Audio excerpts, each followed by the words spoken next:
बोल बजरंगबली की। ऐसे नहीं, ऐसे। आप लोग बागेश्वर धाम में हैं और बालाजी के सरकार के दरबार में हैं। पंजा नहीं, एकता। ऐसे गदा बनानी है, ऐसे नहीं खोलना, ऐसे। बोल बजरंगबली की जय श्री राम, जय जय श्री राम। बोल श्री हनुमान जी महाराज की, बोल श्री बागेश्वर धाम की। बहुत बहुत साधुवाद।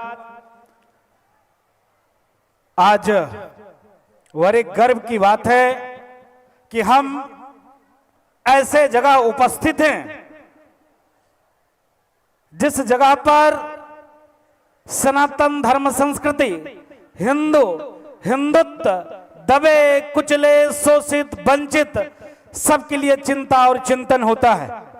मंच पर आज बड़े गर्व की बात है, श्री राम जन्मभूमि नभ दिव्य भव्य जब प्राण प्रतिष्ठा महोत्सव हो रहा था, आप लोगों ने देखा होगा कि पूज्य, हम तो छोटे से बच्चे हैं, पूज्य गोविंद देवगिरी जी महाराज जैसे माननीय प्रधानमंत्री जी के बोलने से पहले संबोधन कर रहे थे। पूरा देश और दुनिया ने महाराज जी आपको देखा, वो भरी हुई आपकी आंखें, वो भरे हुए आपके गले, जिस प्रकार से आप महाराज जी संबोधन कर रहे थे। जब आप महाराज जी संबोधन कर रहे थे तो दीदी माँ को देखा मैंने रोते हुए। सारे संत जितने बैठे हुए थे सबके गले और आंखें भर आई थी महाराज जी। ऐसे आपकी अध्यक्षता में परम आज संत संसद और संत सम्मेलन का कार्यक्रम चल रहा है। पूज्य दीदी माँ की उपाध्यक्षता में यह कार्यक्रम संचालित हो रहा है। माँ दीदी माँ को प्रणाम करते हुए जिस प्रकार से अयोध्या सनातन में, संस्कृति में, हिंदुत्व में नव दिव्य भव्य मंदिर का निर्माण हो, उस जर्जर अवस्था में होते हुए भी लगातार चलते रहते हैं, निरंतर प्रयास करते हैं। ऐसे पूज्य नित्य गोपाल दास जी महाराज के उत्तराधिकारी मणिराम चौनी पीठाधीश्वर पूज्य महाराज जी के चरणों में साष्टांग दंडवत प्रणाम। आपने इतने सुंदर कथा लगातार रस सुन रहे थे, ऐसे पूज्य महाराज जी के चरणों में साष्टांग दंडवत प्रणाम करते हुए मैं महाराज जी को साधुवाद देता हूं कि जिस प्रकार से सनातन धर्म संस्कृति, हिंदू और हिंदुत्व, अखंड भारत, हिंदू में कैसे समन्वय हो, एकता हो, सामंजस्य हो, किस प्रकार से भारत अखंडता की ओर बढ़े। अभी पूज्य छोटी छावनी वाले महाराज जी ने चिंता किया, चिंतन किया कि देखिए किस प्रकार से धर्म के आधार पर देश का बंटवारा होना।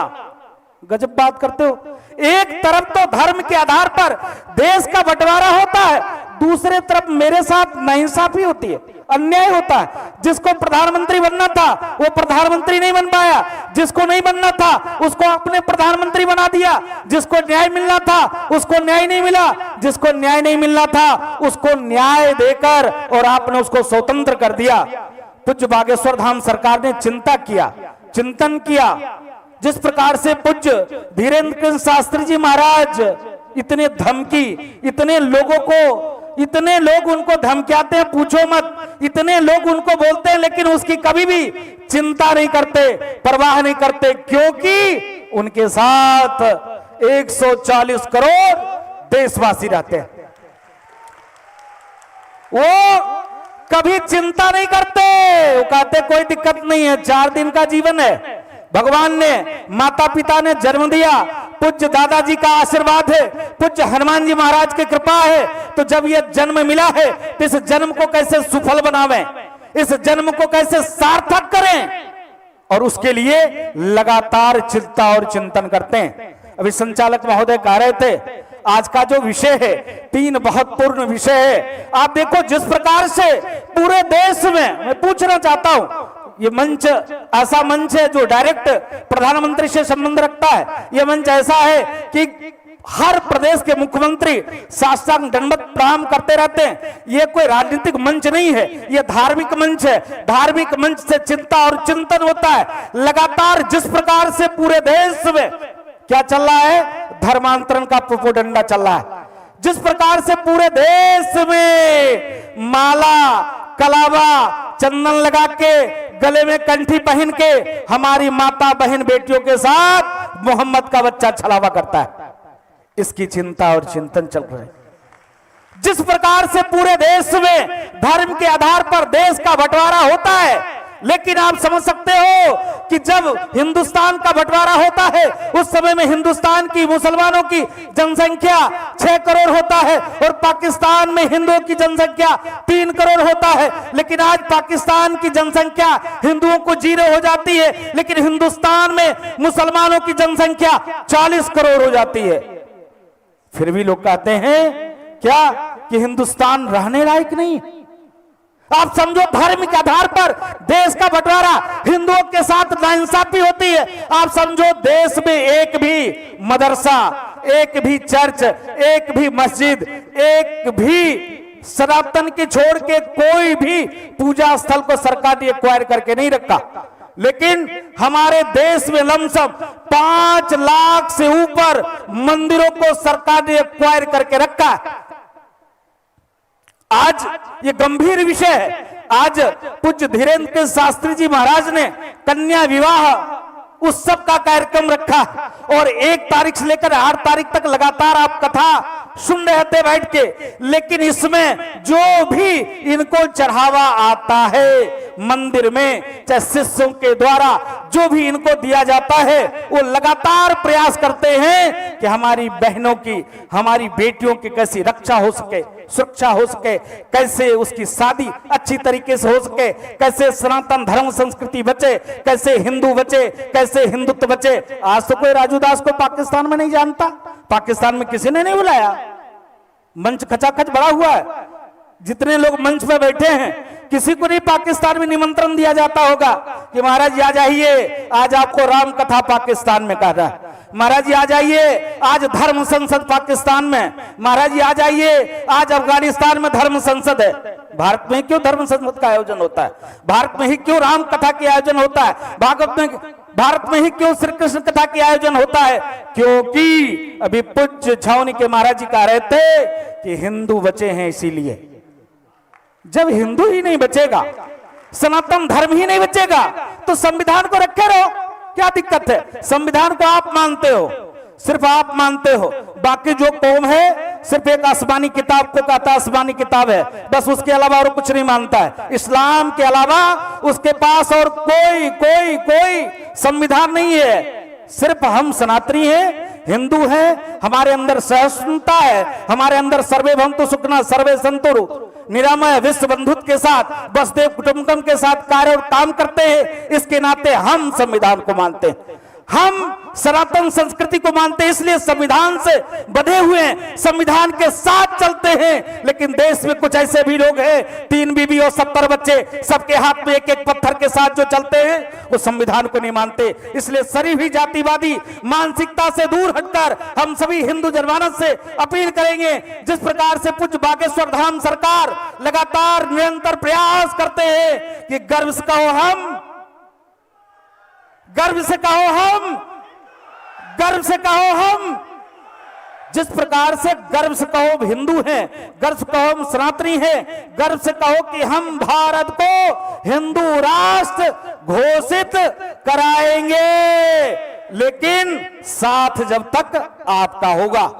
मंच पर बैठे पूज्य संत जन हैं, जिस प्रकार से एक भूमिका होनी चाहिए थी अखाड़ों की, जिस प्रकार से एक भूमिका होना चाहिए था संत धर्माचार्यों की, जिस प्रकार से भूमिका होनी चाहिए था महामंडलेश्वरों की, जिस प्रकार से भूमिका होनी चाहिए थी जगत गुरुओं की, वो भूमिका महाराज जी आप लोग अदा नहीं कर रहे हैं। हम छोटे बच्चे हैं, मैं बोलता हूं तो बड़े बड़े संत बहुत नाराज होते हैं। राजू दास को टीआरपी चाहिए, राजू दास को नेतागिरी करनी है, जो जी में आता है बोलते रहता, बक बक बक बक करते रहता। महाराज जी बहुत पीड़ा है, इस मंच के माध्यम से कहना चाहता हूं, बहुत कष्ट है महाराज जी। आपके पास प्रधानमंत्री जैसे शिष्य हैं, आपके पास मुख्यमंत्री जैसे शिष्य हैं, आप जब एक बार कहेंगे नाक रगड़ते हुए उनको पालन करना पड़ेगा महाराज जी। अगर आप आज वो ऐसे थोड़े न बने हैं, आज जो सनातनी जगह है, आज भाई राम जन्मभूमि मंदिर का निर्माण हुआ, पूज्य महाराज जी जब संबोधन कर रहे थे, पूज्य गोविंद गिरी जी महाराज बैठे हुए, आंखें भरे हुए थे, बोल नहीं महाराज जी पा रहे थे। इतनी पीड़ा थी कि इतने 100 वर्षों के संघर्ष के बाद फ्री में राम जन्मभूमि मंदिर नहीं मिला है। उनसे इस मंच के माध्यम से उनसे मैं पूछना चाहता हूं, जो कहते हैं कि इनका क्या योगदान है, कोर्ट ने बनवाया है। अरे गजब बात करते हो, पहले भी तो कोर्ट था क्या? पहले कोर्ट नहीं था क्या? हम कोर्ट का सम्मान करते हैं, हम कोर्ट का सम्मान करते हैं, लेकिन आभार व्यक्त करता हूं उत्तर प्रदेश के यशस्वी मुख्यमंत्री योगी आदित्यनाथ जी महाराज का, धन्यवाद व्यक्त करता हूं देश के यशस्वी प्रधानमंत्री मोदी जी का, आभार व्यक्त करता हूं जिस प्रकार से दोनों महापुरुषों ने निरंतर, महाराज जी चिंता करते थे, चिंतन करते थे, माननीय प्रधानमंत्री जी हम लोग के होते हुए राम मंदिर का निर्माण हो। भाई 500 वर्ष, एक दो दिन नहीं, लाखों साधु संतों ने आश्रम में भजन पूजा पाठ संध्या बंदन को छोड़कर, आश्रमों को छोड़कर, आश्रम की व्यवस्था को छोड़कर निरंतर गांव में, गलियों में, शहरों में घूमकर और आप जैसे सनातनियों के अंदर एक भाव जगाया कि तुम्हारे प्रभु परमात्मा भगवान श्री राम टेंट में हैं। आक्रांताओं ने, आक्रमणकारी ने जिस प्रकार से तुम्हारे मंदिर को तोड़कर एक स्ट्रक्चर स्थापित कर दिया है, एक धक्का और दो। पूज्य दीदी मां बैठी हुई है, नारा लगाया करती थी दीदी मां, एक धक्का और दो, बाबरी मस्जिद तोड़ दो। मां आप सोच लो, मां वात्सल्य की मूर्ति है, मां भी चाहती तो चुनाव लड़ सकती थी, एमपी होती, एमएलए होती, सांसद होती, कहीं का मुख्यमंत्री हो जाती, क्या दिक्कत था? लेकिन नहीं, मां दीदी मां ने कहा नहीं, मुझको राजनीति नहीं करना है, राजनेताओं को उसकी बुद्धि, उसकी मानसिकता को ठीक करके कुर्सी पे बैठाना। जिस प्रकार से मैं तो छोटा सा था, सुन रहा था, जो दीदी मां हुंकार भर रही थी, उस समय में कई लाख सनातनी राम भक्त वहां पर मौजूद थे। और देखिए एक ईट नहीं मिला, कुछ भी नहीं मिला, कोई जान भी नहीं पाया। आप समझो उतनी जनसंख्या होने के बावजूद भी उस बाबरी स्ट्रक्चर के नीचे एक भी व्यक्ति हताहत नहीं हुआ। कहीं सुना आप लोगों ने कि फलाना व्यक्ति उस मस्जिद को गिराने में दब गया? नहीं हुआ, क्योंकि आस्था था, विश्वास था। ऐसे दीदी मां जैसे लोग लगातार निरंतर प्रयास किया, प्रयत्न किया, जिसका परिणाम स्वरूप है आज जब अयोध्या में भव्य दिव्य नव मंदिर का निर्माण हुआ। इसी प्रकार से जब हम कहते थे मंदिर का निर्माण करेंगे, लोग हंसते थे। आज पूज्य बागेश्वर सरकार कहते हैं कि नहीं, तुम पागलों मेरा साथ दो, मैं हिंदू राष्ट्र दूंगा। पूज्य सरकार कहते हैं ना, तुम सिर्फ मेरा साथ दो, साथ तुमको ये देना है कि जो धर्म के विपरीत बात करे। हम ही नहीं कहते राजू दास जैसे झगड़ा करो, हम ये नहीं कहते राजू दास जैसे अगर कोई बोला तो टूट पड़ो, मारो, ठोको, पीटो, नहीं। लेकिन आप ये नहीं कर सकते, इतना तो कर सकते हो कि महाराज जी आवाज को जो बुलंद कर रहे हैं, जहीं पर बैठे हो आसपास पड़ोस के सनातनियों को जगाओ। अरे प्रभु, तुम तो उसके वंशज हो, पारब्रह्म परमात्मा भगवान श्री राम, जिन्होंने सबको गले लगाया। सनातन ने सबको फलने फूलने का अधिकार दिया। सनातन ने कभी किसी के प्रति दुर्भावना सोची ही नहीं। अभी पूज्य महाराज जी कह रहे थे, सनातन ने कभी किसी के प्रति दुर्भावना रखा ही नहीं, फिर भी आज हम सताए जा रहे हैं। आज कहा जाता है सनातन कोरोना है, डेंगू है, मलेरिया है, टाइफाइड है, हिंदू मतलब चोर है, नीच है, कुकर्मी है, अधर्मी है। अब बताओ, ऐसे अधर्मी हमको बताता है धर्मी। आप बताओ, जिस प्रकार से भगवान श्री कृष्ण की मंदिर नहीं निर्माण हो पा रहा, बनना चाहिए कि नहीं बनना चाहिए? जैसे अयोध्या में मंदिर का निर्माण हुआ है, वैसे भगवान श्री कृष्ण की जन्मभूमि बनना चाहिए कि नहीं? भारत को हिंदू राष्ट्र होना चाहिए कि नहीं? जब आप लोगों का यही भाव, यही संकल्प लगातार निरंतर, आप समझो ऐसे मंचों के माध्यम से बागेश्वर सरकार सदैव चिंता और चिंतन। अरे इस धारा का तो सौभाग्य है कि ऐसे रत्न, ऐसे पुत्र का इस क्षेत्र ने जन्म दिया, जो इस प्रकार से निरंतर चिंतनशील, सदैव चिंता और चिंतन, किस प्रकार से हमारी माताएं, बेटी बहन की रक्षा हो, सुरक्षा हो। अभी जब महाराज जी से मैं मिलने आया तो महाराज जी उन शहीदों के परिवार के साथ बैठे हुए थे। उन्होंने कहा राजूदास जी मंच पे चलिए, मैं आ रहा हूं। सबकी आंखें भरी हुई थी, जो बहनें, जो माताएं जो बैठे थे, जिनके पुत्र शहीद हो गए, बैठे भाई आपको कह दिया जाए कि ये जहर है पी लो, अब मर जाओगे तुरंत, कोई नहीं पिएगा। लेकिन सीमा पर जो जवान तैनात है उसको पता है कि अगर जरा सा मेरी आंख इधर उधर होगा तो गोली लगेगी, तुरंत मर जाएंगे।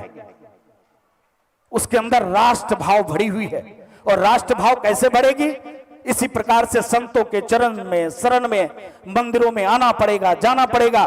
जिस प्रकार से निरंतर पूज्य बागेश्वर सरकार चिंतनशील है कि नहीं, उनके लिए भी कुछ कल्याण के लिए कार्य किया जाए।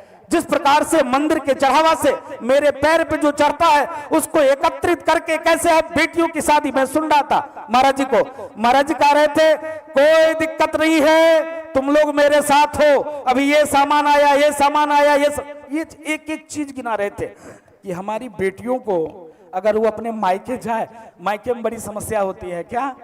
अरे तुम्हारा बाप ने ब्याह किया, ये नहीं दिया, वो नहीं दिया, क्या अपने बाप के घर से लाए हो? क्या तेरे बाप का है क्या?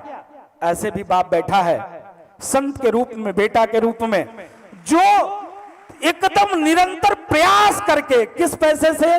तो चढ़ावा के पैसे से। किस पैसे से? जो उनके चरण में किसी ने चढ़ाया है कि प्रभु मेरा कल्याण हो, उस पैसे से। किस पैसे से? जो मंदिर के दान पात्र में आते हैं, उस पैसे से। और सरकार सभी मंदिरों को एक्वायर करके रखी है, सरकार ने मंदिर को कब्जा करके रखा है। सरकार ने उस मंदिर के चढ़ावा से क्या करती है? हज सब्सिडी देती है, क्या करती है? मदरसे बनवाती है, क्या करती है? तो आतंकवादियों का संरक्षण देती है। मैं सरकार की बुराई नहीं कर रहा हूं महाराज जी, लेकिन जिस प्रकार से यह कुरीति चल रही है इसमें सुधार होना चाहिए महाराज जी। अगर आप चाहेंगे, आप प्रयास करेंगे तो यह भी संभव हो सकता है। जब हम धारा 370 को खत्म कर सकते हैं, जब हम 500 वर्ष के कलंक के ढांचे को ध्वस्त कर सकते हैं, जैसे पूज्य दीदी बा कह रही थी, एक धक्का और दो, बाबरी मस्जिद तोड़ दो, एक कहने पर जब उस ढांचा को ध्वस्त कर सकते हैं। जब हम कहते थे कि मंदिर का निर्माण करेंगे, लोग हंसते थे, लोग बैठने नहीं देते थे, आज मंदिर का निर्माण भी हुआ, धारा 370-35 ये भी खत्म हुआ। जैसे पूज्य बागेश्वर सरकार कहते हैं तुम मेरा सहयोग करो, हम हिंदू राष्ट्र देंगे, तुम संत जनों हमको आशीर्वाद दो, हमारा सहयोग करो और हम भारत के उस काला कानून से मंदिरों को मुक्त कराएंगे, छुटकारा कराएंगे। तो संतों को एक मंच पे आना चाहिए, संतों का सहयोग करना चाहिए, संतों को आगे आना चाहिए। अभी पूज्य महाराज जी कह रहे थे कि पूरा अखाड़ा परिषद आपके साथ है, रहना भी चाहिए महाराज जी। लेकिन जो अखाड़े का काम है, अभी आप नाराज हो गए कि राजूदास को टीआरपी चाहिए इसलिए हमारी बुराई कर रहा है। महाराज जी मैं आपकी बुराई नहीं कर रहा हूं, लेकिन जो हमारी सिस्टम है, हमारी जो व्यवस्था है, अभी पूज्य आचार्य जी कह रहे थे कि संत का जो स्वभाव होता है ना, अगर प्यार में तो वो छत्र छपर छोड़कर जमीन में बैठ जाते हैं। अगर अपना आ गया, कोई भक्त आ गया, प्यारा आ गया, दुलार आ गया, बिना छत्र के नहीं चल सकते, बिना सिंहासन के बैठ नहीं सकते, बिना शिष्य जब तक उस पर कुछ बिछाएगा नहीं तब तक बैठेंगे नहीं। लेकिन प्यार में संत जमीन पर बैठ जाते हैं। ऐसे महाराज जी हमको प्रयास करना पड़ेगा। जिस प्रकार से अखाड़ों की व्यवस्था होनी चाहिए थी, अखाड़ों को जिस प्रकार से आगे आकर, जिस प्रकार से पूरे देश में धर्मांतरण के नाम पर हमारी माताएं, हमारी बहन, हमारी बेटियों के साथ जबरदस्ती बलात्कार के साथ साथ 35 टुकड़े, 56 टुकड़े फ्रीजों में रखकर सराया जाता है, उस पर चिंता और चिंतन होना चाहिए महाराज जी। जिस प्रकार से पूरे देश में मंदिरों को सरकार ने एक्वायर करके रखा है, उसकी सारी चढ़ावा को सरकार ले लेती है। अगर वह चढ़ावा हिंदू जनमानस के पास रहे, मैंने कहा था आप हमको दे दीजिए, कोई अलग एक आयोग बना लीजिए, कोई अलग एक व्यवस्था कर लीजिए, उस व्यवस्था से वो सरकार के ही लोग रहे। हम नहीं कहते कि साधु जनों को बना दीजिए, सरकार के ही लोग रहे, सरकार ही मिशनरी रहे, लेकिन उसकी एक दो मानक तय हो जाए। इस चढ़ावे के साथ साथ हमारी देश में माता बहन बेटियों की कैसे शादी विवाह हो सके, किस प्रकार से शोषित वंचित दलित जो हिंदू हमसे कट रहे हैं, बट रहे, हट रहे हैं, उसकी कैसे रक्षा और सुरक्षा हो सके, कैसे वेद विद्यालय का निर्माण हो सके, कैसे गौशाले से हटकर जो गायें काटी जाती है, जो भारत के रास्ते बांग्लादेश को जाकर जिस प्रकार से विदर्भी उसको काटते हैं, अगर वहां के पुलिस बल के लोग पकड़ लेते हैं तो कहते हैं इसको रखें कहां, उसको खिलाने वाला कौन है, कोई रखने के लिए तैयार नहीं है। आप समझो इतने 140 करोड़ देशवासियों के बीच में जहां हर व्यक्ति आस्थावान हो, वहां गौ माता की सेवा नहीं हो पाती है। गौ माता के करुण पुकार है, गौ माता काटी जाती है। उस पैसे से गौ माताओं की रक्षा हो, सुरक्षा हो, किस प्रकार से सनातन धर्म संस्कृति को बढ़ाया जाए, उस पैसे से इसमें प्रयोग हो, ऐसे करके कुछ चिंता और चिंतन होना चाहिए। ऐसे महाराज जी हम बहुत समय ले रहे हैं, मैं माफी चाहता हूं, क्षमा भी चाहता हूं, छोटी मुंह बड़ी बात हो जाएगी। मैं क्षमा के साथ जिस प्रकार से पूज्य बागेश्वर सरकार लगातार समझो लगातार प्रयत्नशील है कि कम से कम पूज्य महाराज जी आप लोग के ऐसे आशीर्वाद बागेश्वर सरकार के ऊपर बनी रहे कि इतने धमकी, इतने विवाद, इतने अपवाद के बावजूद भी, एक दिन चर्चा कर रहे थे महाराज जी राजूदास, हम किसी प्रकार से डरते नहीं और दबते भी नहीं। हम डरते किससे हैं? तो सिर्फ परमात्मा से। दबते किससे हैं? तो अपने भक्तों से। भक्त ने कह दिया गुरुजी ये नहीं ये करना है, तो तुरंत तैयार हो जाते हैं। तो जिस प्रकार से आप लगे हुए हैं पूज्य महाराज जी, हम लोग तो आपके साथ हैं तन से, मन से, धन से, गण से। गण इसलिए महाराज जी हमने कहा महाराज जी क्योंकि साधु का गण क्या है? अखाड़े। और अभी महाराज जी ने कहा कि 13 अखाड़े आपके साथ है, तो आपके साथ तो महाराज जी गण भी है। और जब आपके साथ तन है, मन है, धन है और गण है, तो आप किस बात की चिंता और चिंतन करते हैं? ऐसे ही आप अलग को भरते रहिए, ऐसे आप जगाते रहिए। हम और आपको, आपके साथ समस्त हिंदू जनमानस है। कौन कौन साथ है महाराज जी के साथ? हाथ उठा के बताओ। जय श्री राम। ऐसे नहीं, ऐसे मुष्टिका बनाओ, ऐसे कोई भी उंगली तोड़ देगा। ऐसे गदा बना लोगे तो कोई झुका नहीं सकता है। बोल बजरंगबली की जय श्री राम। भारत हिंदू राष्ट्र की गौ हत्या बंद हो, भारत अखंड हो। जय श्री राम, जय जय श्री राम। अयोध्या तो झांकी है, मथुरा काशी बाकी है। जैसे पूज्य दीदी माँ कहती थी एक धक्का और दो, बाबरी मस्जिद तोड़ दो, उसी प्रकार पूज्य दीदी माँ एक धक्का और दो और भगवान श्री कृष्ण की जन्मभूमि पे जो शाही दरगाह है उसको तोड़ दो और वहां पर भव्य मंदिर का निर्माण करो। अब 3 नहीं, अब 3 नहीं, अब लेंगे 30,000 और पूरे हिंदुस्तान में एक भी आक्रांता, आक्रमणकारी, चोर, नीच, बलात्कारी, बाबर, औरंगजेब, हुमायूं किसी का नहीं बचेगा एक भी बाजार। इसके साथ साथ वंदे मातरम, जय श्री राम, पूज्य बागेश्वर धाम सरकार की जय, पूज्य धीरेन्द्र कृष्ण शास्त्री जी महाराज की जय। उनके माताजी के पिताजी के चरणों में साष्टांग दंडवत प्रणाम कि पूज्य माताजी ऐसे पुत्र को आपने जन्म दिया जो सदा निरंतर लगातार सनातन के लिए, संस्कृति के लिए, हिंदू के लिए, हिंदुत्व के लिए, साधु के लिए, संत के लिए निरंतर समर्पित रहते हैं। बार बार साधुवाद, दंडवत प्रणाम। जय श्री राम।